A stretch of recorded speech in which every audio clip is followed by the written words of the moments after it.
Lepas tu perempuan tu ambil duit tu baling dekat muka mak dia. Hello, hai, Assalamualaikum warahmatullahi wabarakatuh dan salam sejahtera. Bersama saya Fakrul Muhammad dalam Ngopi dan Cerita Podcast, yang mana podcast ini dibawakan daripada Yayasan Kebajikan Negara, yang mana kita boleh di sini kita borak real, cerita real dan mungkin jumpa jawapan anda yang cari selama ni. Kita boleh rungkaikan kongsi rasa cerita, rasa kehidupan dan juga kisah-kisah yang mungkin dekat dengan anda. So, let's grab your coffee dan let's talk. Kopi dan Cerita Podcast. Okay, so hari ni kita punya tetamu khas. Macam minggu lepas kita ada bawakan kisah yang mana berkaitan dengan rumah tangga. Dan kali ini dia ada sedikit lah penceritaan yang mendekat dengan jiwa rakyat dan juga mungkin surrounding kita juga. Kita akan bawakan topik yang sangat sekarang tengah trending juga. Dan saya kenalkan host kita pula. Tetamu kita pada hari ini iaitu Amira daripada Pusat Sokongan Sosial Setempat Yayasan Kebajikan Negara. Hello Mira. Hello Fakrul, apa khabar semua? Okey, hari ni kita akan mengupas isu-isu. Sebelum ni macam Fakrul cakap tadi, berkaitan dengan isu rumah tangga. Okey, so hari ni kita akan bercakap isu apa tu Mira? Isu gangguan seksual. Lelaki atau perempuan sebenarnya lebih cenderung untuk kena apa? Seksual. So maksudnya hari ni kita akan bincangkan lelaki ke perempuan yang cenderung ke arah gangguan seksual. Sebab gangguan seksual ni sebenarnya dia banyak aspek gangguan seksual dari segi fizikal, gangguan seksual dari segi apa lagi yang verbal, non-verbal, dia banyak. Dan sekarang pun dah ada akta-akta yang tertentu yang telah dikeluarkan daripada kerajaan sendiri. Dan kita juga daripada PSS, tak silap saya pun ada dari segi untuk perkhidmatan untuk gangguan seksual ni Mira. Betul Fakrul. Okay, so sebelum kita kumpaskan lagi, kita rungkaikan lagi untuk topik ini, mungkin Mira boleh kongsikan pengalaman Mira sebagai kaunselor PSSS di bawah YKN, yang mana yang banyak handle kes-kes gangguan seksual ini. Mungkin Mira boleh kongsikan dengan penonton kita pada hari ini. Okey, boleh. Okey, thank you Fakrul. Okey, mungkin di luar sana tu tanya-tanya, siapa sebenarnya yang lebih cenderung untuk kena gangguan seksual, dan gangguan seksual ni macam mana? Okey, gangguan seksual ni sebenarnya ada banyak. Ada secara lisan. Lisan macam mana contohnya? Piwi, cantiknya awak. Tu pun gangguan. Itu pun dikira gangguan seksual. Betul, gangguan seksual. Walaupun kawan kepada kawan. Ya, kawan kepada kawan. Kalau dia rasa trigger, dia boleh diwartakan, boleh diadukan kepada Tribunal Anti Gangguan Seksual dan ia satu kesalahan. Iaitu gangguan seksual secara lisan. Kalau visual, kalau tengok macam tu. Tengok macam nak tembus orang tu pun gangguan seksual sekarang. Itu secara visual. Betul. Jadi siapa-siapa kat luar sana kena hati-hati tau. Kita niat nak bergurau tapi sebenarnya tu adalah gangguan seksual. Lepas tu kalau contoh tunjuk simbol. Contoh simbol-simbol lucah pun tak boleh. Tu adalah gangguan seksual juga. Tapi yang simbol tu selalunya kita memang well known lah. Maksudnya orang semua tahu kalau simbol tu memang sangat orang cakap dari segi lucah punya kelakuan lah kan. Tapi dari segi piwi cantiknya nak gimana tu mantapnya itu pun kira sekarang kalau dulu benda tu tidak normal. Dan kalau dulu kira macam relax lah, tak ada apa pun. Tapi sekarang kira boleh diambil sebagai satu akta yang maksudnya tindakan gangguan seksual yang mana yang benda tu boleh menjadi satu kesalahan yang besar. Dan mungkin juga boleh masuk penjara Mira. Okey, kalau penjara tu kalau kata dia tidak membayar denda. So biasanya kalau benda tu contoh arahan lisan tu bergantung kepada cases lah. Ada yang RM10,000, ada RM8,000 dan yang paling worst RM50,000 boleh kena. Yang untuk gangguan seksual saja. Betul. Dan lepas pihak tribunal dah award benda tu, dan dia orang dikenakan hukuman untuk menjalani sesi kaunseling lah bersama Yayasan Kebajikan Negara bawah YSSS. Okey.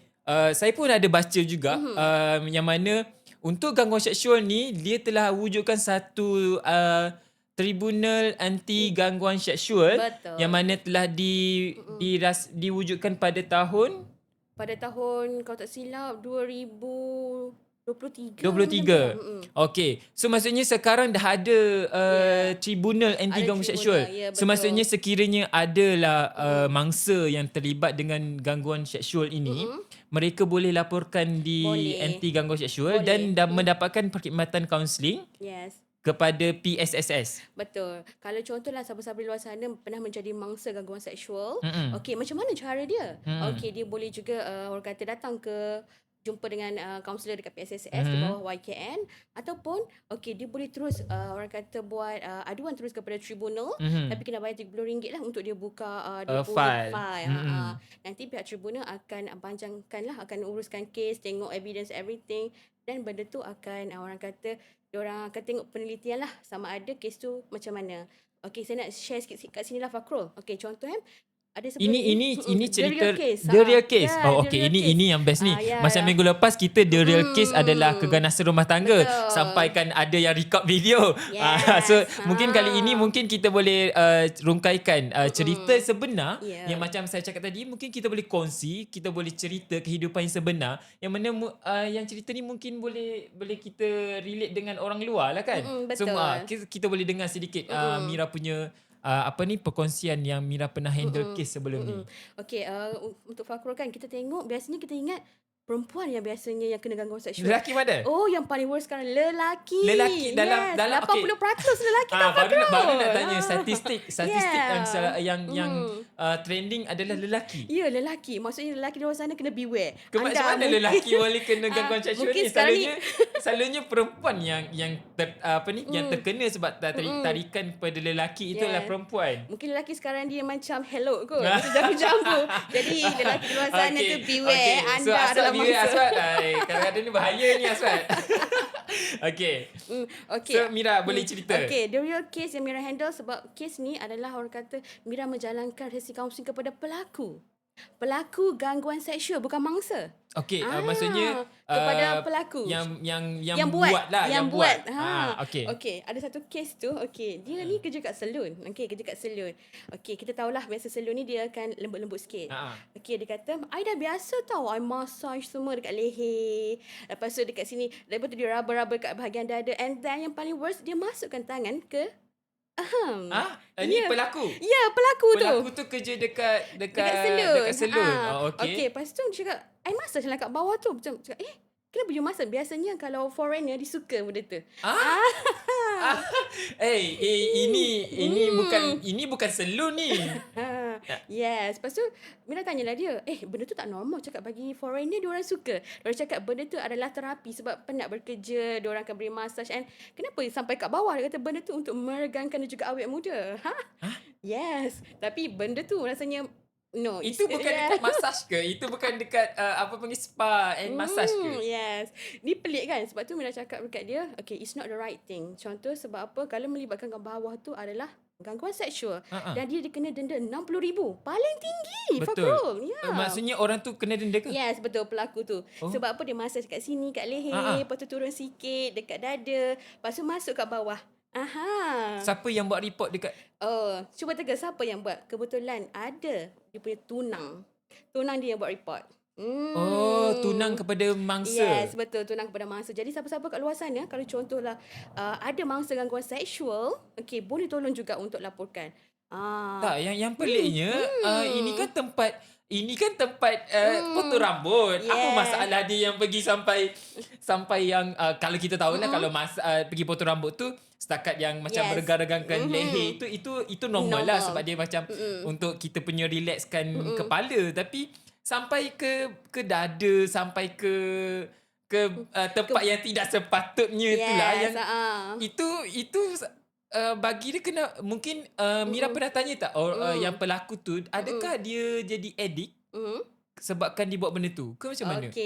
Okey, Mira pernah tanya dia, kenapa dia buat macam tu? Dia cakap apa? Tu adalah terapi untuk releasekan tekanan, relaxation technique. Terapi untuk dia ke terapi untuk klien? Sebenarnya terapi untuk dia. Itu yang sepatutnya. Terapi untuk dia sebenarnya. Dia cakap benda tu sebenarnya dia ni sebenarnya dia ada orang kata sifat kelembutan sedikit. Tapi mereka cakap law is law. Benda tu salah sebab Betul. benda tu adalah orang kata you buat gangguan seksual. Ha-ha. Dan you kena terima. Dia kata, I don't know benda tu. Tapi I rasa macam rasa macam menyesal sangat-sangat. Tapi orang kata dia pun mengalami satu depression. Bila dia kena hukuman untuk tribunal anti gangguan seksual, dia rasa macam dia tak nak hidup dah. Dia nak bunuh diri. And then Mira bagi tahu dekat dia, even you buat kesalahan pun sebenarnya mungkin you dah terima hukuman, it's okay, and you boleh jadi yang lebih baik. Sebab apa? And you kena ingat, orang kata untuk massage everything tu is not the right thing. So, yes, kalau senang-senang lah. Tak, maksudnya dia adalah pelaku. Yes. Lepas tu bila kau dah sedap, kau dah rasa semua tu. Lepas tu bila kau kena denda, kau nak jadi Nak bunuh diri. Nak bunuh diri. Baik kau bunuh diri daripada awal je. Tak, maksudnya macam kau dah sedap. Lepas tu kau rasa tertekan dengan hidup kau bila kau dah kena denda. Memang sepatutnya lah. Dan dia kena denda RM60,000. RM60,000. Dan dia buat sesi di PSSS. Yes, betul. Dia dirujuk kepada PSSS lah melalui YKN. So lepas dia sepanjang dia punya sesi counselling tu, berapa sesi dia punya counselling? Sekali je? Okay, kita buat dalam 3 sesi lah. 3 sesi lah? 3 sesi. First sesi tu boleh dah okay. Cuma kita tak nak bagi dia macam bunuh diri. Sebab dia rasa macam bersalah gila. And then kita bagi dia mokam lah. Sebab kita tahu dia salah. Tapi orang kata dia dah menjalani hukuman. And then kita pun orang kata dia ada peluang lagi untuk hidup. So masa sesi pertama, sesi pertama, dia dah cakap dia nak bunuh diri ke? Yes. Hujung tu cakap, I rasa macam I tak nak hidup dah. I nak balik Penang. Dia orang Penang. I rasa macam I tak ada Penang kehidupan. tu kena bloopskan dia kot. Oh tak lah. Maksud Dia Mira, kejap kita kena bloops. Ya, maksud Mira tak semua pun. Tak kira pun Penang ke Kelantan ke Terengganu ke. Bukan kita nak cakap janganlah salahkan orang Penang. Kita tak bias. Kita tak bias. Kita nak cakap yang kat sini semualah, kira semua. Benda tu tak normal. Janganlah nak gunting rambut ke, nak buat apa ke, boleh je. Betul. Jadi orang kata pelaku ni dia sedarlah bahawa tindakan tu salah. Dan Mira cakap kalau kata you nak massage dekat leher pun you need to ask permission. Minta izin tu tanya, okay, encik boleh tak saya nak massage untuk betul. release. Kalau dia rasa dia kata dia nak bagi, boleh. Okay, you massage. Bangla gunting rambut pun dia akan tanya. Mau ni dia akan tanya. Betul tu, kita cakap okay, boleh. Patutnya kena minta permission ini sampai ke itu memang itu baru seorang yang buat aduan kan. Yes, kalau betul. yang klien customer dia sebelum ni buat aduan. Okay, sebelum ni sebab foreigner dia macam enjoy. Jadi macam benda tu macam normal bagi dia, tapi sebenarnya kalau ikut undang-undang Malaysia itu salah lah. Betul. Sebab dia sesi kedua tu dari segi kita tengok perancangan lah macam mana dia nak buat. Dan juga dia ni sebenarnya bila dah sentiasa buat, kadang-kadang sebenarnya dulu dia adalah mangsa. Dia pernah menjadi mangsa gangguan seksual. Dia jadi editor. Ini pun salah satu juga kan Mira. Kadang-kadang bila dia adalah mangsa dan dia rasa dia tertekan dengan apa yang dia kena. Betul. Dan dia nak release. Dia nak macam ni dia dah terbiasa dan dia nak buat lagi. Ya, betul. Jadi kita bagi terapi untuk dia releasekan dia punya orang kata trigger dia tu. Bila sentuh tu, alamak nak. Jadi kita macam bagi dia rasa it's not the normal. Seronok. Macam tu. Seronok. Betul. Jadi orang kata lelaki luar sana pun orang kata sekarang ni bukan wanita saja yang berdepan untuk menjadi mangsa gangguan seksual. Lelaki pun beware di luar sana. Sebab dulu kalau kan yang gangguan seksual ni kebanyakan adalah wanita. Betul. Sebab perempuan yang banyak yang kena gangguan seksual ni dia macam dari segi pemakaian, dari segi berjalan, so kadang-kadang kena sekat dekat kena tahan dekat bus station. Betul. So kadang-kadang wanita memang kena, tapi sekarang ni lelaki pun kena. Betul. Dan kita pun yang setahu saya itu lelaki kepada lelaki kan? Betul, lelaki kepada lelaki. Kepada lelaki. Dan wanita kepada lelaki pun ada. Kan? Sebab hari tu pernah saya dengar juga isu ni. Wanita yang membuat gangguan seksual kepada lelaki. Betul. Ada satu kes juga, wanita tu dia buat gangguan seksual kepada lelaki. Dia buat macam mana? Okey. Biasanya kita tengok perempuan kan. Aha. Yang jadi mangsa ni Ah. lelaki. Contohnya kalau dia nampak lelaki pergi toilet, dia akan pergi buat ni, skodeng. Ah? Ya. Oh, macam minggu lepas macam episod sebelum ini apa ni record aksi di dalam di kamar. Ini pula Okey, di kamar mandi. kamar mandi. Ini skodeng Ya. wanita pergi record untuk Yes, betul. okey. Okey. Ini ada kes jugalah. Ada kes juga. Yang okey. ni kena denda dalam RM50,000. 2,000. 50. 50,000. Ya, RM50,000. Sebenarnya okey, yang kena denda ni yang menentukan dia punya bukan harga, maksudnya Nah, hukuman? hukuman ni yang menentukan adalah hakim. Betul, hakim. Diorang akan mengadakan proceeding dulu. Dia buat enactment semua and then baru akan dijatuhkan hukuman lah. Pihak tribunal yang akan buat semua benda tu. Oh, Dan kes tu akan dipanjangkan kepada YKN untuk menjalani sesi kaunseling. Sesi ni sesi kaunseling kepada mangsa dan juga pelaku lah. Kepada pelaku. Dan yang mangsa ni pun yang hari tu mangsa lelaki tu buat sesi Okey, juga. mangsa tu kalau kata contohlah baru kita tengok macam dia terlalu perlukan sesi kaunseling dan macam kan kadang-kadang bila jadi mangsa ni dia depressed tau Fakrul. And then dia tak ada macam hala tuju nak hidup, rasa kosong and then dia rujuk kepada kami juga. Betul. Lepas tu ada satu lagi kes. Okay, the real case juga Fakrul. Bapa saudara sendiri yang record anak saudara tengah membuang air. Yes. Buang air. Buang air dekat toilet dan nampak ada benda tu. Real. Tak masalahnya orang tu buang air kau nak record. Tak boleh. Sebab apa? Bapa saudara tu lelaki. Dia Okey. anak saudara ni perempuan. Okey. Jadi dia ambil benda tu. Pada masa yang sama, bila kita dapat tahu dia sebenarnya masa tu terlibat dengan dadah. Maksudnya pakcik dia ni ambil barang terlarang. Ambil barang terlarang and then dia record dia punya anak saudara tengah masuk Sebab toilet. ni dia tengah high. Dia tengah dalam kehidupan dia. Yes, betul. Jadi kasihanlah dekat anak saudara dia sebab anak saudara dia mengalami post traumatic stress disorder di mana dia tak nak makan, tak nak tidur, menangis. Maksudnya sentiasa. masa pakcik dia record tu anak buah dia tahu? Ya, anak buah dia tahu. Lepas tu bila tu dia cakap kat mak dia, bila mak dia dengan ayah dia pun tengok ada rakaman tu. Oh, Dia sebaik. jadi trauma lah Fakrul. Jadi dia macam dia tak nak, dia rasa macam alamak maruah lah Dan kan. anak masa tu umur? Perempuan umur 17. Oh, memang trauma lah. Memang trauma lah. Dia rasa macam dia nak bunuh diri and then kita buat sesi kaunseling lah. Sebab apa? Kita tahu bila dia jadi mangsa ni dia mengalami depresi, kemurungan. Jadi orang kata walaupun benda tu dah di-delete tapi dia rasa maruah dia. Tapi kita di bawah YKN melalui PSSS kita bagi masih lagi ada peluang untuk dia, orang kata walaupun dia jadi mangsa masih lagi panjang kehidupan dia. Yelah sebab kadang-kadang mungkin dia sebagai mangsa dia rasa macam first time untuk, maksudnya yelah memang first time lah sebab orang record dia. Betul. Dan rasa harga diri dia jatuh lah sebab Betul. benda tu untuk diri sendiri je, tapi kenapa orang lain nak kena tengok kan. Betul. Dan pakcik dia dah kena hukuman lah. Dah kena hukuman, dah dikena penjara 2 tahun dan juga denda RM48,000. Oh, denda 2 tahun penjara, 48,000. Yang masa yang pertama tadi tu, yang kes yang pertama tadi tu? Sebab yang kes yang pakcik ni sebab benda tu tidak dipancang kepada pihak polis. Jadi tu pihak tribunal je. Dia kena denda. Yang ni bapa dia tu buat report polis juga. Yes, sebab anak dia memang tak okey. Tapi maksudnya yang kes pertama dia tak buat report polis. Okey, dia tak buat report atas kesalahan jenayah. Maksudnya dia buat report untuk gangguan seksual. Tapi dia buat report polis jugalah. Yang tu dia buat report tapi dah selepas. Dia buat aduan dulu. Lepas tu pihak tribunal akan tolong lah. Okey, tapi apa-apa pun untuk pergi ke tribunal anti gangguan seksual ni kena ada report polis juga ke? Tak semestinya. Okey, contoh kalau kita ada report, contohnya kita ada contoh ada WhatsApp ataupun ada video tu, kita boleh bawa kepada tribunal anti gangguan seksual mengatakan bahawa saya mengalami gangguan seksual. Tapi yang kes yang kat Selun tu dia ada yang tu dia ada report. polis. Mangsa tu ada report polis. Yes. Dia buat report polis. Yes. Sebab yang tu orang kata pihak mangsa tu tarik balik report. Jadi dia tak kena penjara lah.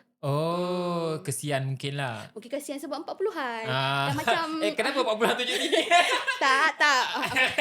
You muda lagi. 40-an. Okay. So maksudnya apa-apa pun dia kena report polis lah. Yes, betul. Dia kan? Kalau kata tak buat report pun boleh terus panjangkan. Nanti kalau nak lagi kukuh kena report lah. Kalau contoh kalau katakan macam Fakrul kita malu lah nak pergi report polis, boleh datang ke PSSS melalui YKN, buat sesi kaunseling. Nanti kita boleh panjangkan terus kepada tribunal. okey. Tapi bukti tu kena ada. Macam contohnya WhatsApp, video, semua tu kena ada sebagai evidence lah. Sebab ada satu kes tu, dia macam dia bawa lawyer tau. Dia fight dengan tribunal. Lawyer. Dia bawa lawyer semua nak fight kes ni, tapi dia tak menang pun. Sebab apa? Yang bawa lawyer ni pelaku. Pelaku ni bawa. Dia ni pelaku gangguan seksual. Dia bawa lawyer sebab apa dia nak fight ni. Nak marah. dia cakap dia ni tak salah macam tu. Dia tak salah, tapi at the end Hello, salah tak salah. kau dah buat seksual, kau dah buat gangguan seksual, lepas tu kau bawa lawyer kau nak menang. Memang tak lah. Habis tu dia menang ke tak? Kalah.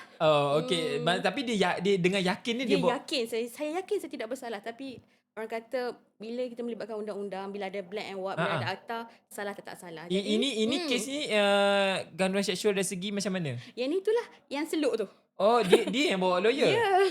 Oh. Hello. Kau nak bawa lawyer, lepas tu kau dah sedap kau bawa lawyer pun kau tak nak kalah. Betul. Okey.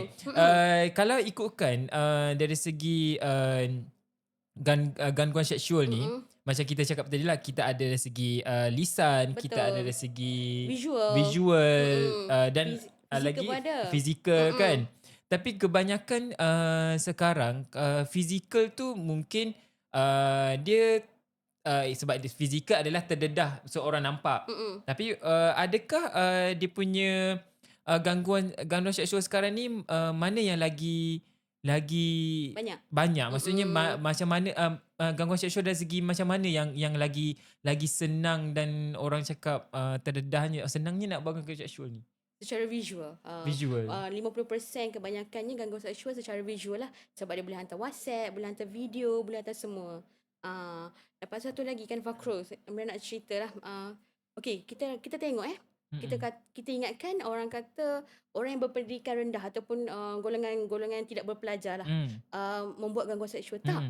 Kita ada kes juga tahu. Pegawai penjara pun buat gangguan seksual. Pegawai penjara. Pegawai polis pun. Maksudnya even you educated person pun you pun ada. Yeah. Tapi betul lah kadang-kadang bila orang yang educated ni bila terlalu tinggi dia punya pangkat dia ke ataupun apalah, memang akan ada gangguan seksual. Rasa macam kita pernah dengar juga, kau nak naik pangkat tak? Betul. Kau nak naik pangkat tak? Kau nak markah tinggi tak? So jumpalah saya nanti macam tu kan. Betul. So itu pun memang ada lah kan. So betul. yang kes yang Mina pernah handle yang pegawai ni dia. Okey, yang pegawai penjara ni, okey, penjara mana tu nanti kita rahsia nanti viral pula. Bahaya ni kena saya kena. Nanti kan tiba-tiba cari. Kena belum nanti di mana? Penjara mana? Kakak kena belum ni kakak. Jangan nanti kita pula yang kena. Okey, maksud? Okey, kiranya sekarang ni kalau berdasarkan undang-undang, tak kiralah siapa you pengarah ke, you pegawai penjara ke, you polis ke, you siapa, salah atau tak salah. Okey, satu kes ni dia macam ni. Dia ada anak buah. Lepas tu dia memang orang kata mungkin sebenarnya dia addicted dengan seksual lah. Sebab mula-mula dia cakap macam ni. Urutlah saya. Urut. Panggil abang selun tadi. Kan? Yang ni dia buat kepada dia punya dia punya staff perempuan lah. Okey, lepas tu urutlah saya. Lepas tu perempuan anak buah dia macam tak selesa lah kan. Nak urut apa? So dia abaikan. Lepas tu dia kata, urutlah abang sayang. Perkataan tu adalah gangguan seksual juga tu secara lisan. Yang pelaku tu dah kahwin? Dah anak 4. Allah. Lepas tu kau nak bersayang-sayang dengan staff pula. Mungkin dia nak ni kot, nak wujudkan cinta di tempat cakap kerja. dia, abang gaji abang besar, belilah mesin urut. Belilah mesin urut. So kan gaji besar. Lepas tu kali kedua, ni paling worst tau. Kenapa? Dia suruh anak buah dia datang masuk bilik. Lepas tu korang tahu tak dia buat apa? Dia buat apa? Dia meniarap. Lelaki tu pintu masuk, and then bila anak buah dia masuk kan Fakrul, dia meniarap dekat kapet, kat lantai. Nak suruh pijak? Nak suruh masak. Pijak je lah. Meniarap. Meniarap. Habis tu Lepas tu dia cakap macam ni dekat dia punya staff. Mainlah sini urut abang. Gitu. Subhanallah. Apa benda lah. Dah educated, dah gaji, dah tinggi, berpangkat lagi nak kena balik rumah meniarap lah macam mana bini kau buat. Lepas tu kes tu Lepas dia tu, kes tu dia okey lagi sebab dia risaulah sebab tu adalah pengarah dia. Lepas tu dia buat lah. Belum dia cakap macam ni. Kalau you tak ikut I akan buat satu tindakan kat you. Okey, dia tak buat. Okey, lepas tu dia cakap saya tak boleh. Lepas tu dia keluar pada bilik. Lepas tu cubaan lagi kali ketiga, dia ajak perempuan tu pergi kira stok dekat dalam store. Aku rasa dia buat apa? Dapat lah. Belum. Oh belum. Akan dapat. Kita sebagai perempuan ni kita kena berani cakap tidak. So dia lindung diri dia lah. Okey, bila dia masuk, tiba-tiba yang pengarah dia tu tutup lampu. Lepas tu dia menjerit sekuat hati dah keluar. Lepas tu staf kat luar pun macam terkejut lah kenapa. Lepas tu pengarah cakap macam ni, saya tak tahu kenapa. Tapi nasib baiklah dekat dalam tu orang kata yang dia punya staff ni bijak. Dia dah record. Dia bawa phone, dia dah macam tak sedap hati tau. Tapi benda tu lah dia bawa ke tribunal and then kes tu menang. Maksudnya selepas kali kali ketiga. Ketiga yang pertama urut bahu, yang kedua urut meniarap. Yang meniarap aksi terlentang. Yang ketiga yang dalam store lah. Betul. Lepas tu yang buat aduan mangsa ni pergi buat aduan. Betul, mangsa pergi buat aduan mengatakan bahawa dia mengalami gangguan seksual lah. Sebab yang first tu dia tak ada record. Okay. Yang kedua tu dia dah mula start record. Lepas tu dikuatkan lagi dengan orang kata insiden yang bukti dekat dalam store tu lah. Maksudnya dia ada satu bukti je lah? Dia ada dua. Satu tu yang WhatsApp bos dia cakap tu, jom masuk bilik jap. Ada satu. Betul. Ada dengar juga guys. Macam mana contoh WhatsApp, kita WhatsApp dekat orang tu macam apa ni, macam contohlah dah makan ke? Kalau kita cakap belum makan lagi, jom pergi makan. Nanti boleh kita borak-borak. So benda tu kalau tak selesa kira gangguan seksual. Okey, kalau kata benda tu macam membuatkan rasa curiga, rasa ketidakselesaan tu boleh. Tapi dia kena ada evidence lain lah yang menjurus ke arah seksual. Kalau kata orang contoh Fakrul cakap macam ni, Mira jom makan. Tapi tak ada apa pun sebenarnya tu tak boleh. Tapi ada benda-benda lain sebab ada bukti lagi kan yang dekat dengan store tu adalah evidence lagi. Okey, baik. Panjang lagi cerita kita ni, Mira. Kita boleh kongsi lagi. Kita boleh rungkaikan lagi cerita lepas ni yang lagi hangat. Kita berehat seketika, kembali selepas ini. Dalam kehidupan, setiap insan pasti berdepan cabaran. Ada yang berkaitan keluarga, kerjaya, rumah tangga, kewangan dan kesihatan hingga menjurus kepada isu kesihatan mental.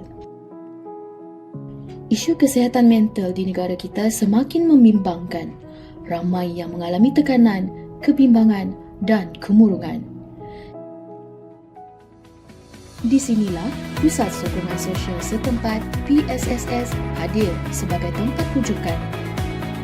Ditubuhkan oleh KPWKM melalui Yayasan Kebajikan Negara sejak 2021, PSSS menyediakan perkhidmatan psikososial secara holistik sama ada di premis tetap maupun melalui PSSS Mobile yang menjangkau hingga ke kawasan pedalaman. Melalui PSSS, masyarakat boleh mendapatkan sokongan segera melalui kaunseling bersemuka, intervensi awal, terapi dan rujukan bantuan kebajikan. Semuanya di satu tempat, lebih mudah dan cepat. Setiap sesi di PSSS dikendalikan oleh kaunselor berdaftar dan berpengalaman. Mereka bukan sekadar pendengar tetapi juga terlatih untuk memahami, membimbing dan membantu klien mencari jalan keluar daripada isu yang dihadapi. Sejak penubuhannya pada 2021, PSSS telah meluaskan capaian ke seluruh negara melalui 10 unit PSSS Mobile.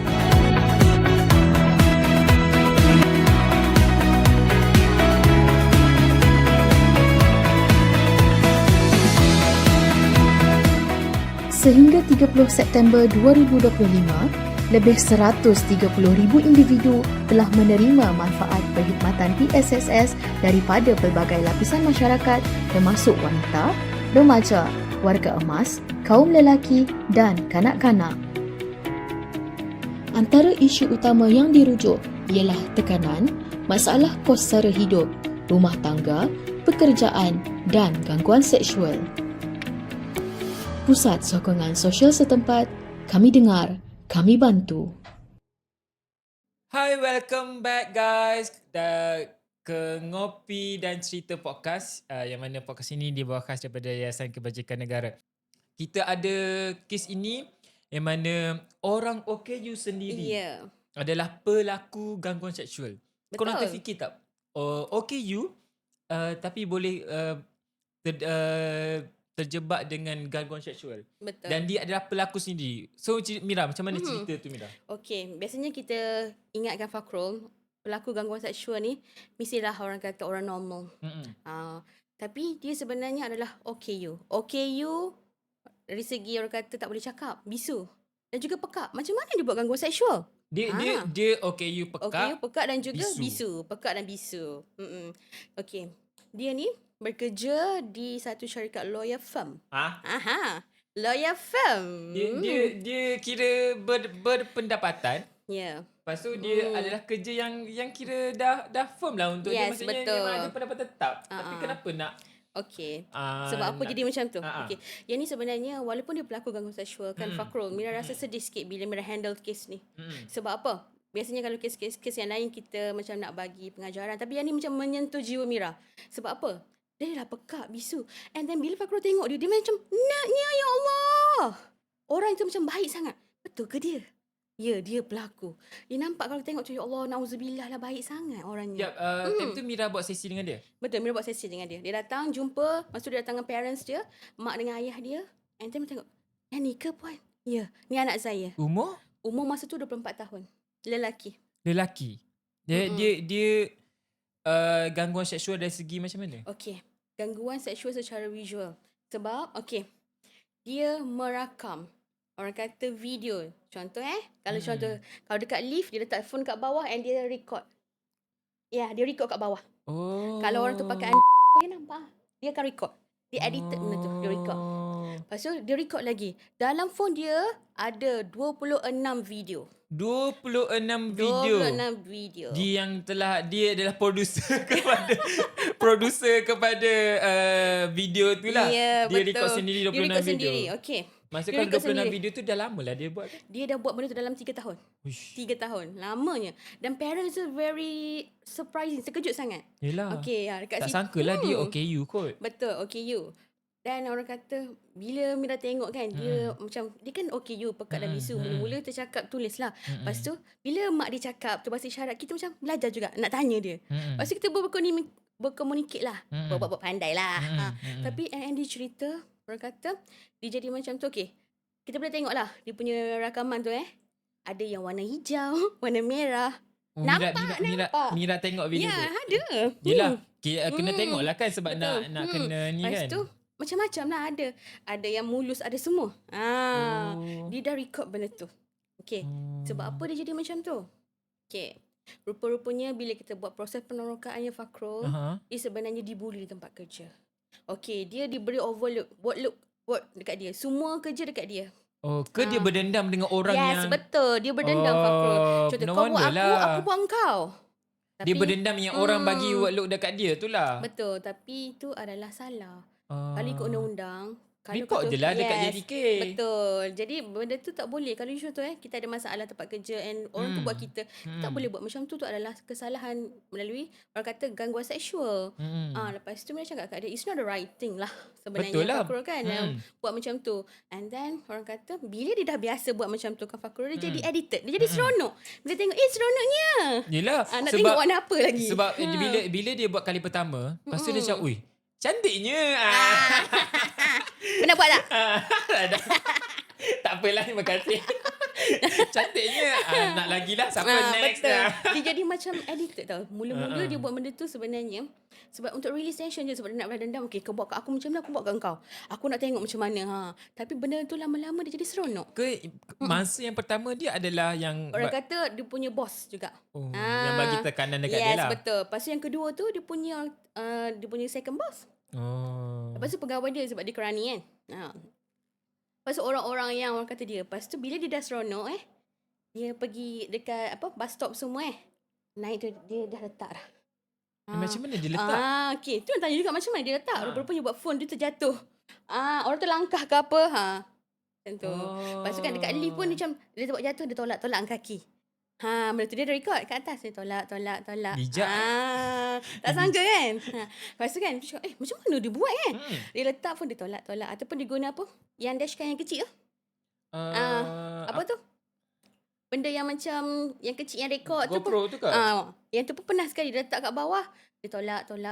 GoPro bukan besar juga ke? Kenapa dia boleh?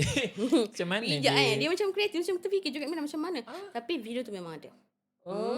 Kenapa? Macam mana boleh terfikir macam tu sekali Dia sebenarnya nak release tension. maksudnya dia nak riliskan dendam dia ke Betul, tekanan dia tu lah. Lepas tu kes tu bawa ke mahkamah. Kes tu bawa ke mahkamah. Dia kena denda RM38,000. Yes, betul. Yang paling sedih sekali, mak ayah dia ni pergi jumpa perempuan tu tau. Cakap, boleh tak makcik ada RM20,000 je. Makcik dah gadai barang kemas makcik. Makcik dah orang kata jual kereta yang makcik tak guna. Makcik ada satu je kereta. Boleh tak? Kalau kata RM20,000 je. Lepas tu perempuan tu ambil duit tu baling dekat muka mak dia. Macam benda tu kan.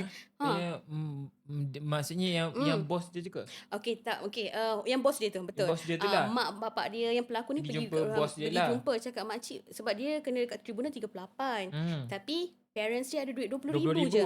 Dia bagi duit mak ayah dia pergi jumpa bos dia nak bagi duit RM20,000 tu. Dia kata kita settle kat luar lah nak bayar denda. Makcik ada RM20,000 je. Lepas tu perempuan tak nak, and then dia ambil duit tu dan baling dekat parents. dekat muka parents dia. Sebab Dekat parents nak marah. nak marah lah sebab macam ni. Saya tak nak. Tapi orang kata memanglah betul anak dia melakukan kesalahan, tapi orang kata tolonglah untuk kan. Tapi kadang Mira bila macam ni kita macam Mira cakap tadi lah, bila dah nerd, muka pun macam baik, suci, bersih. Tak boleh nak boleh bila macam tu tak boleh nak ambil simpati sebab bila terjadi dekat macam mangsa tu pun betul. dia macam tak kira lah kau OKU ke tak OKU ke apa ke nerd ke tak ke dah benda tu salah, so bagi pengajaran untuk dia.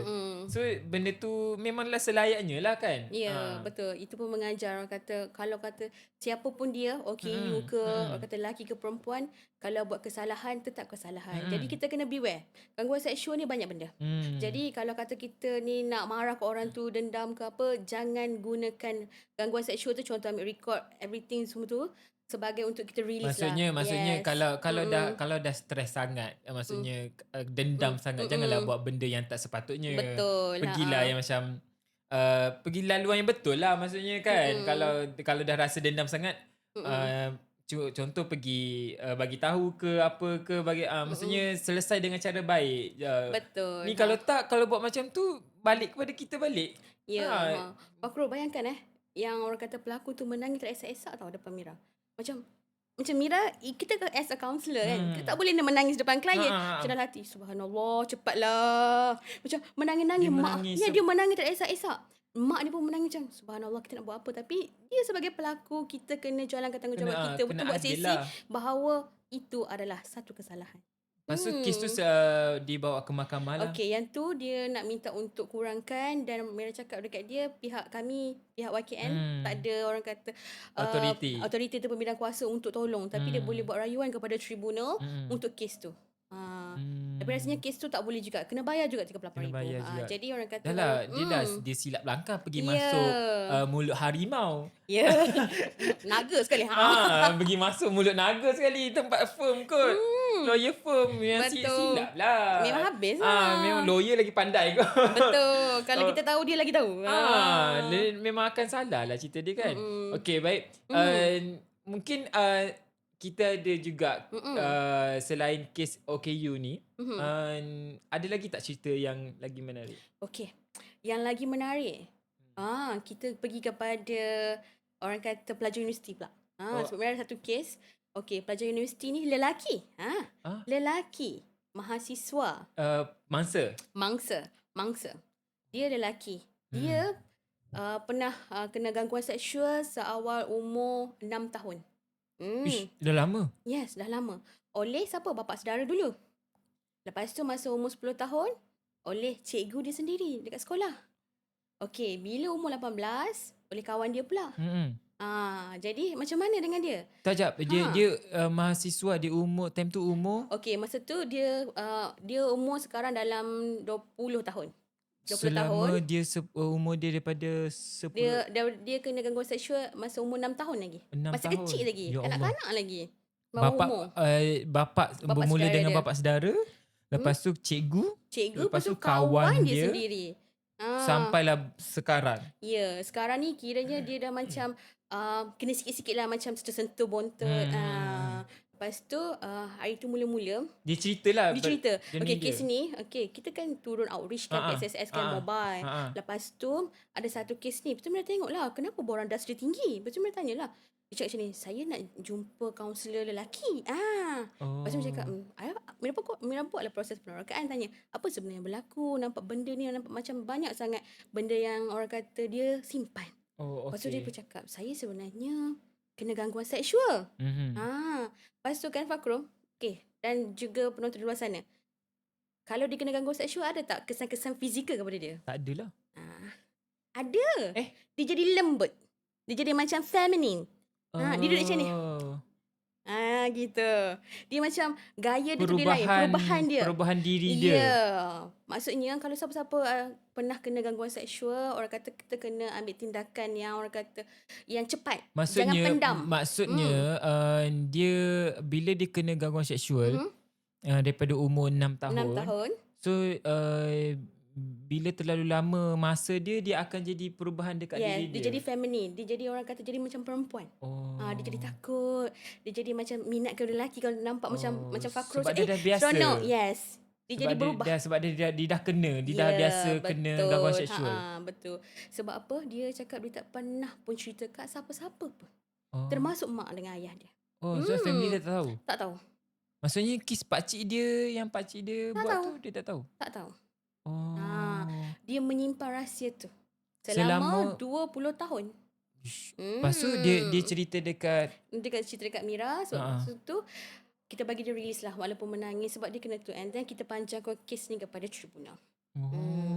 Sebab sekarang ni dekat dia punya universiti tu ada dia punya classmate tu suka membuat gangguan seksual dekat dia. Suka hantar video-video yang tidak sepatutnya, hantar simbol yang berunsur lucah. Kawan laki dia.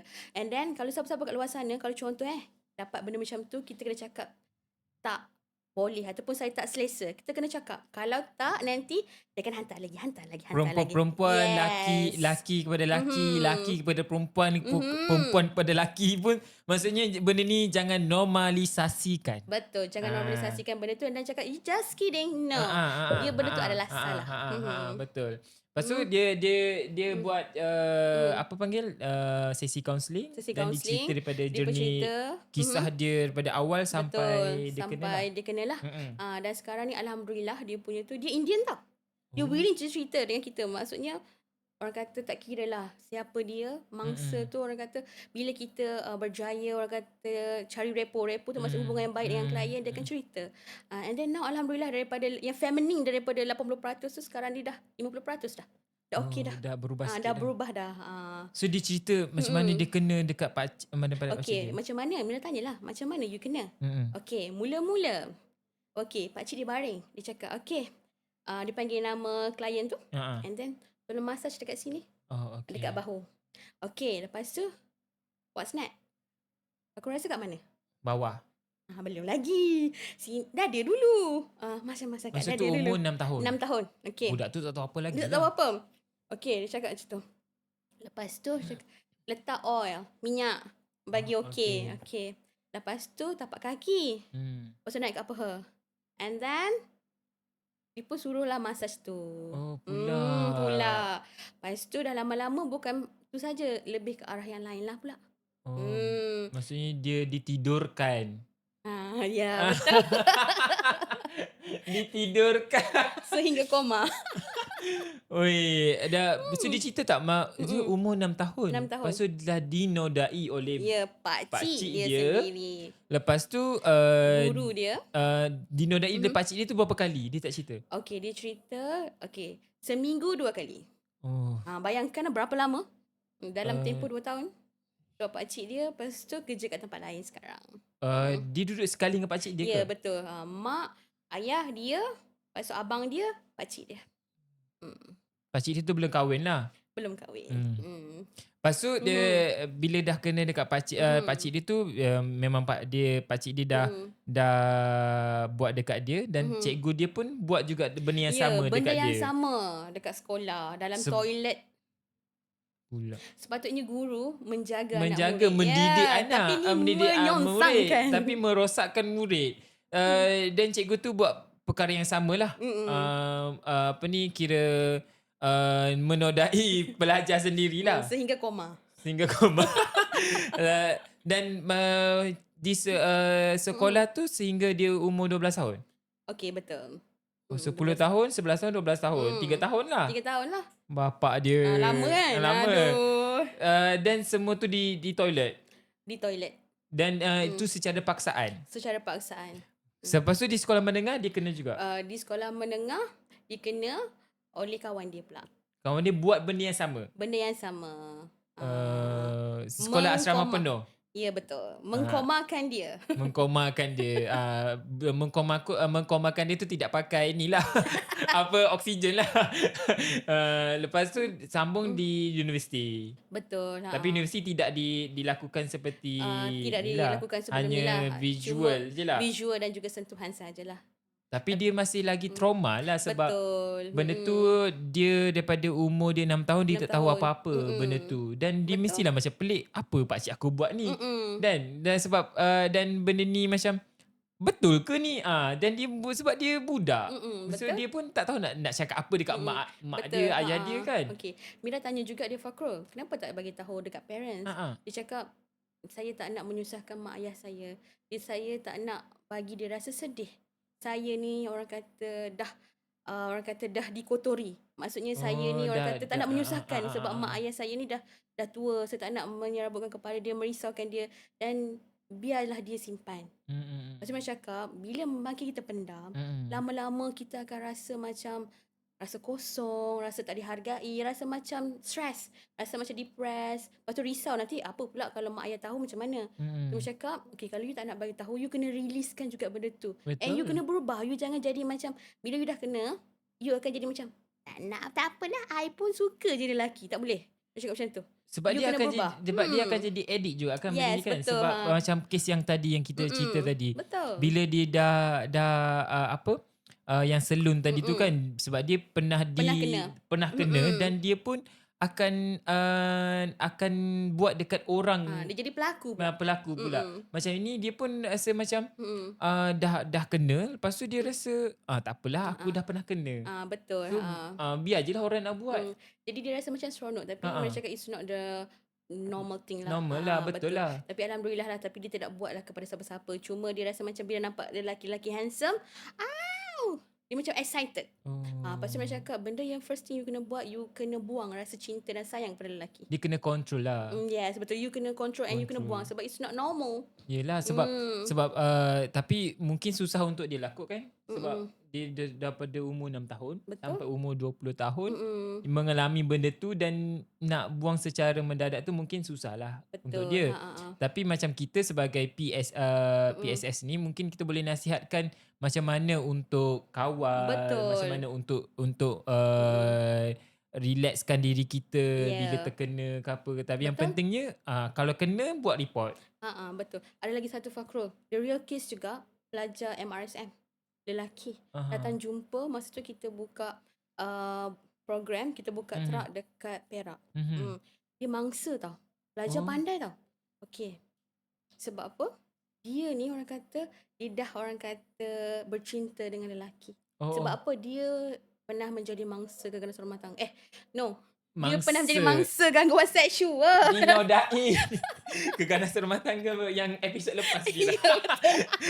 Dinodai. Ya, betul. Maksudnya Dinodai. Dia kena tu di MRSM. Tak, dia di sekolah rendah lagi. Bila sekolah menengah, dia jadi macam orang kata benda tu nak jadi macam normal, nak jadi kehidupan yang macam benda yang biasa. Sebab dia kat sekolah rendah tu dia dah kena. Bila dia masuk sekolah menengah MRSM, dia rasa macam ada satu perasaan lain. Dia suka kepada lelaki, dia suka ke arah yang macam kecantikan. Sebab dia dah pernah kena sebelum Ya, ni. betul. Dan dia datang jumpa Mira cakap macam ni, bro tak saya nak berubah. Sebab saya pernah kena gangguan seksual dan saya rasa macam saya jatuh cinta terhadap lelaki. Ya. Jadi Mira cakap, awak boleh berubah. Cuma awak kena lepaskan benda tu. Dia macam mana bila sebagai kaunselor kan Mira kan, bila orang datang dan orang akan cakap saya adalah mangsa dan saya adalah pelaku contoh. Dan macam mana saya dah nak keluar daripada kehidupan ni. Saya tak nak dah buat benda ni. So kalau dari segi counselling lah kan, macam mana cara untuk membantu diri kita? Okey, bukan senang tau Fakrul. Bila kita pernah menjadi mangsa gangguan seksual, kadang-kadang kita ada rasa macam sayang kepada kaum sejenis kita. Kita susah nak buang benda tu. Dia rasa macam kita ambil dadah. Kita rasa addicted, sakit. Okey, lepas tu satu benda je. Kita akan bagi dia orang buat homework. Homework tu macam mana? Okey, kalau dia buat macam ni, apa dia punya kesan? Baik dan buruk. Kita akan suruh dia listkan dulu. Okey, lepas tu dia akan listkan and then dia akan jumpa kita. Contoh satu lagi, kita akan tetapkan matlamat dia. Dalam hidup dia nak apa? Dia nak apa? Okey, and then kalau kata kita akan libatkan juga parents dia. Kalau kata parents dia tahu benda ni, apa perasaan parents dia? Betul. Okey, and then contoh kalau dia lebih lah contoh daripada gangguan seksual, dia macam dah orang tu buat hubungan sejenis ke apa, what will happen kepada dia? Dari segi penyakit, kita akan sedarkan dia lah, bagi awareness macam psychoeducation. Sebab benda lain lagi terjadi. Dekat situ satu lagi, macam kadang-kadang diorang ni rasa macam bila sunyi, dia akan pergi balik dekat kawan-kawan diorang. Dia kadang-kadang benda ni terjadi juga pada perempuan sebenarnya kan. Betul. Bila perempuan kena gangguan seksual pun akan terjadi benda macam ni. Betul. Bila dah kena sekali disentuh ataupun pernah dirogol. Yes. Dan bila sekali kena, dia akan jadi addict dan dia akan cuba goda pula orang lain untuk buat pada dia. Betul, kadang-kadang dia jadi pelaku juga. Dia pelaku kan sebab dia noda orang lain untuk buat kepada dia dan dia merasakan diri terpuas. Ya, betul. Kadang-kadang tu sebab dia jadi macam tu sebab dari segi psikologi dia lah. Sebab Ya, dia mengalami betul. satu orang panggil traumatik sikit Traumatik, lah. sebab Tapi dia dah trauma. Yes. Tapi pada masa yang sama dia tak sedar, dia yang menjadikan orang lain mangsa. Betul. So kalau macam tu, macam Mira cakap tadi lah, mungkin dia kena lepaskan lah apa yang. Betul. Tapi nak lepaskan tu lah mungkin susah untuk diorang. Betul. Jadi kan? kalau macam tu, dia boleh jumpa dengan kaunselor lah. Sebab orang kata kaunselor kita terikat dengan etika kerahsiaan dan kita akan ajar cara untuk releasekan benda tu. Teknik relaxation untuk dia releasekan rasa rindu, rasa trauma dia and bagi dia more okay lah. Dia macam kalau penagih dadah ni kita letak dekat pusat. Yes, so betul. supaya dia Rehabilitasi, dia okey. Dia okey kan. Kalau macam ni selalunya kita berapa lama kita akan bagi sesi counselling dan berapa lama yang pernah Mira Handle. Dia punya nak keluar daripada Dia orang punya orang kata traumatik dia tu. traumatik tu. Okey, kalau paling cepat 3 kali sesi. Yang tu 3 cepat. kali sesi. Yang tu pelajar MRSM tu. Sebab dia memang betul-betul nak berubah. Okey, pelajar India tu 5. 5. Yang paling lama sekali 10 kali sesi. 10 kali sesi. Yang tu lama sebab apa? Sebab dia dah ada addicted. Dia addicted dengan ke arah yang orang kata dari segi sexual everything lah. Sebab dia macam kalau tak jumpa, dia rasa macam getar-getar tak boleh. Jadi kita akan bagi teknik relaxation. Tapi kan Mira, gangguan seksual yang tadi kita banyak cerita pasal gangguan seksual yang lelaki yang kena kan. Tapi perempuan bila dirogol dan itu kes rogol lah. Tapi dia menjadi satu addict juga dan dia cuba untuk buat dekat orang lain. Okey, yang tu kita panggil ketagihan seksual lah. Ketagihan seksual. Ketagihan seksual. Yang tu lain sikit lah. Kalau ketagihan seksual ni biasanya bila dia dah pernah kena, dia rasa macam nak benda tu. Tapi ada juga kes juga yang kita pernah handle untuk addicted yang dari segi seksual ni. Dia perempuan tau. Baru umur 12 tahun. Tapi dia dah orang kata bekerja menjadi LC, Ladies Company. Ladies Company. Dia dah buat bisnes sendiri. Dia buat bisnes sendiri. And then orang kata sebab apa bila kita tanya, dia cakap parents saya tak pedulikan saya, asyik marah saya, tak suka saya. Dia mengambil benda tu sebab apa? Rasa disayangi oleh lelaki. Adik sunyi bang. Ya, abang record, abang janji pilih. Adik sunyi bang. Abang kena dengar ni. Yes, abang lah bagi betul. kasih sayang dekat adik. Betul. Dan bila dia buat sesi dengan kita kan Fakrul, Mira cakap macam ni lah. Cinta satu malam ke mana pengakhiran dia. Betul. Okay, you mengharapkan cinta lelaki satu malam. Mm-mm. Esok you nak apa? Satu malam lagi. Satu malam lagi. Okay, lusa you nak apa lagi? Dah bermalam-malam dah. Lepas tu, adakah you akan mendapat cinta satu malam tu selamanya? Uh, Selagi you cantik, you dapat. Kalau you dah kerepot, you dapat. Betul. Tapi kalau ikutkan dia kepuasan lah kan. Yes, dia betul. dia sebabkan dia nak kepuasan sebab dia dah ketagih dengan benda macam tu. Betul, Fakrul. Sebab ada tak bila macam contoh kan perempuan dia dah kena rogol dan dia buat gangguan seksual kepada lelaki. Ada pernah Okay, ada. Dia dia pernah sentuh-sentuh lelaki. dia pernah kena gangguan seksual oleh rakan dia sendirilah. Perempuan. Perempuan Pelaku. Perempuan tu pelaku. Mangsanya lelaki. Lelaki. Okay. Dia jadi macam ni sebab masa umur 18 tahun, dia orang ni biasalah pergi ride semua. Lepas tu lelaki tu macam orang kata cuba nak peluk dia. Lepas tu pegang dia punya punggung. Okay. Lepas tu dia rasa macam benda tu trigger lah. Lepas tu dah lama lelaki tu datang lagi. Macam orang kata buat benda yang sama lagi. Dekat perempuan tu. Lepas tu bila dia rasa macam tu, dia rasa macam something lain. Jadi orang kata bila dengan lelaki tu, dia tak buat dekat lelaki tu tau. Dia buat kat orang lain. Lepas tu dia cuba buat benda yang sama pula. Dia buat macam pergi pegang bontot. Yes, dia buat benda yang peluk. sama apa yang dia kena tu kepada tu. lelaki lain. Lelaki tu pula kasihan lah kita tengok dia macam baik-baik, alim-alim. Lepas tu sampai depression lelaki tu. Sebab apa? Yelah kadang-kadang dia yang macam dia yang pula menakutkan lelaki tu. Tapi benda ni kadang-kadang sebabkan apa panggil punca dia sebab trauma. Betul, sebab kebanyakannya trauma. lah trauma. Dan berlakunya benda ni sebabkan dia adalah mangsa sebelum ini. Betul, Fakrul. Cuma bila dia dengan kita kan, Fakrul, bila kita buat sesi kaunseling semua, kita menyangkakan bahawa kita bagi tahu walaupun dia trauma, walaupun dia menjadi mangsa sebelum ni, gangguan seksual adalah salah. Salah, betul. Jadi kalau kata dia pernah jadi mangsa sebelum ni, ada cara lain lagi dia boleh buat, Fakrul. Betul. Contohnya kalau kata kita pernah kena kan, takkanlah orang kata kita kena buat ke orang lain pula. Jadi takkanlah orang lain tu buat ke orang lain pula sampai bila nak habis. Betul. Jadi dan dengan kalau kita tengok dari segi perspektif undang-undang di Malaysia ni, dia macam ada banyak akta-akta tau. Kalau dari segi kalau akta mana saya baca tadi, ada kalau akta kerja, ada akta untuk gangguan seksual, dia ada macam-macam. So kalau dekat Malaysia ni, kita sebenarnya kerajaan Malaysia melindungi rakyat Malaysia sebenarnya. Betul. Sebab sekarang kalau kita tengok memang kerajaan sangat menitik beratkan dari segi kerja yang sihat. Sebab ya kita tahu kalau boleh tak naklah benda ni berlaku kan. Tapi dengan cara ni lah kita untuk mengelakkan perkara-perkara sebegini berlaku di kalangan rakyat Malaysia. Sebab kita nak kerja secara sihat. Betul. So that's why lah kita kerajaan mewujudkan Tribunal Anti Gangguan Seksual yang mana untuk melindungi pekerja-pekerja ataupun rakyat-rakyat Malaysia diganggu sebeginilah.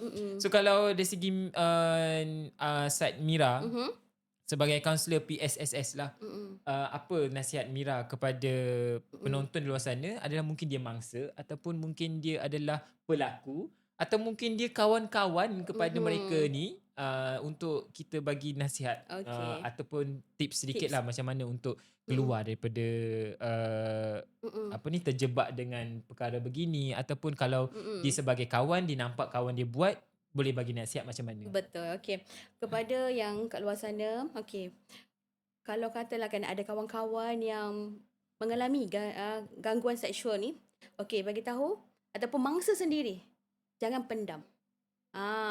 Orang kata kalau kata benda ni berlaku is not the normal thing. Lapor. Jangan pendam. Tak apalah. Mungkin kali ni je. Mungkin kali ni. Tak. Salah. Salah. Maksudnya kalau benda tu berlaku kepada diri anda semua di luar sana, kena laporkan. Boleh laporkan kepada kepada Tribunal Anti Gangguan Seksual ataupun kepada pihak polis ataupun kalau kata rasa segan, boleh berjumpa kami di PSSS itu melalui YKN. Untuk orang kata berjumpa dengan kaunselor, kita akan membantulah.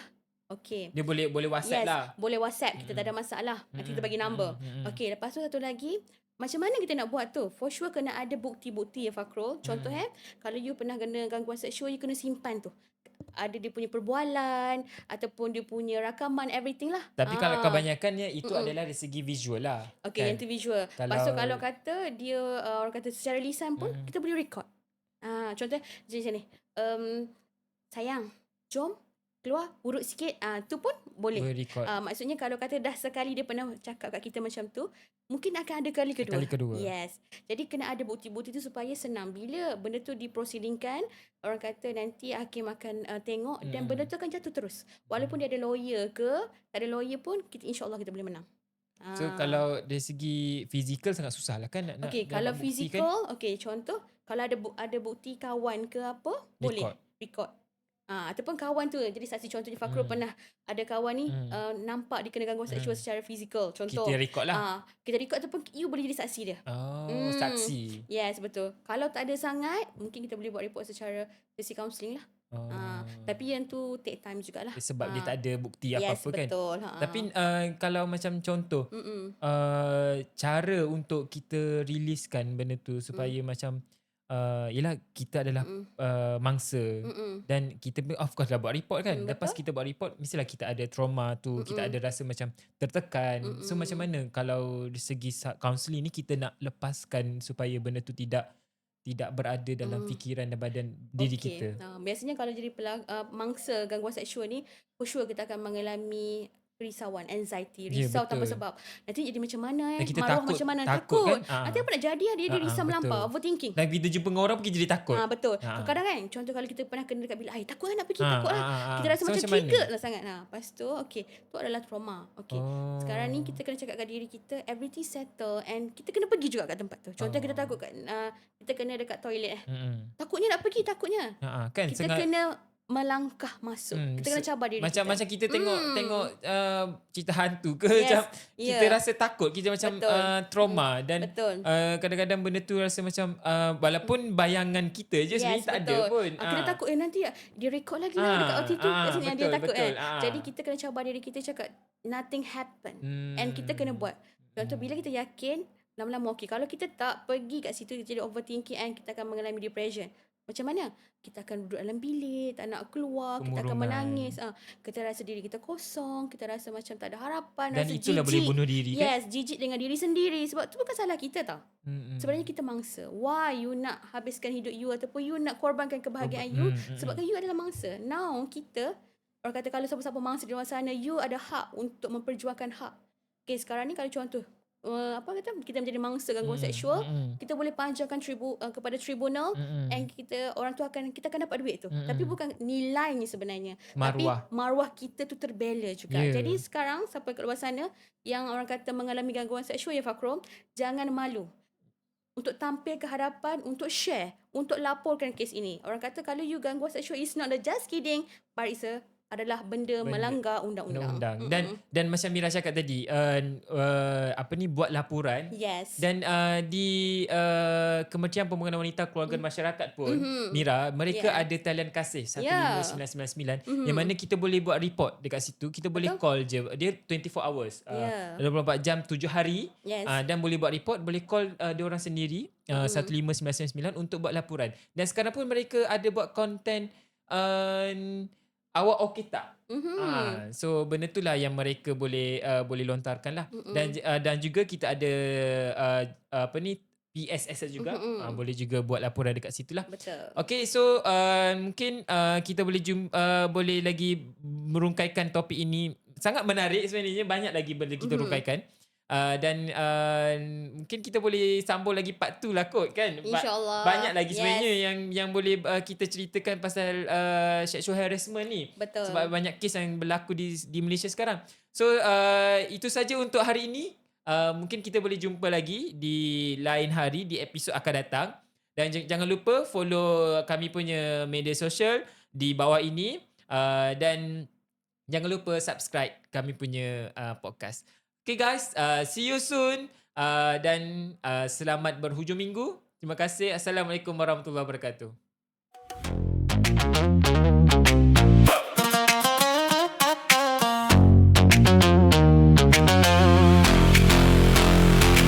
Kopi dan Cerita Podcast.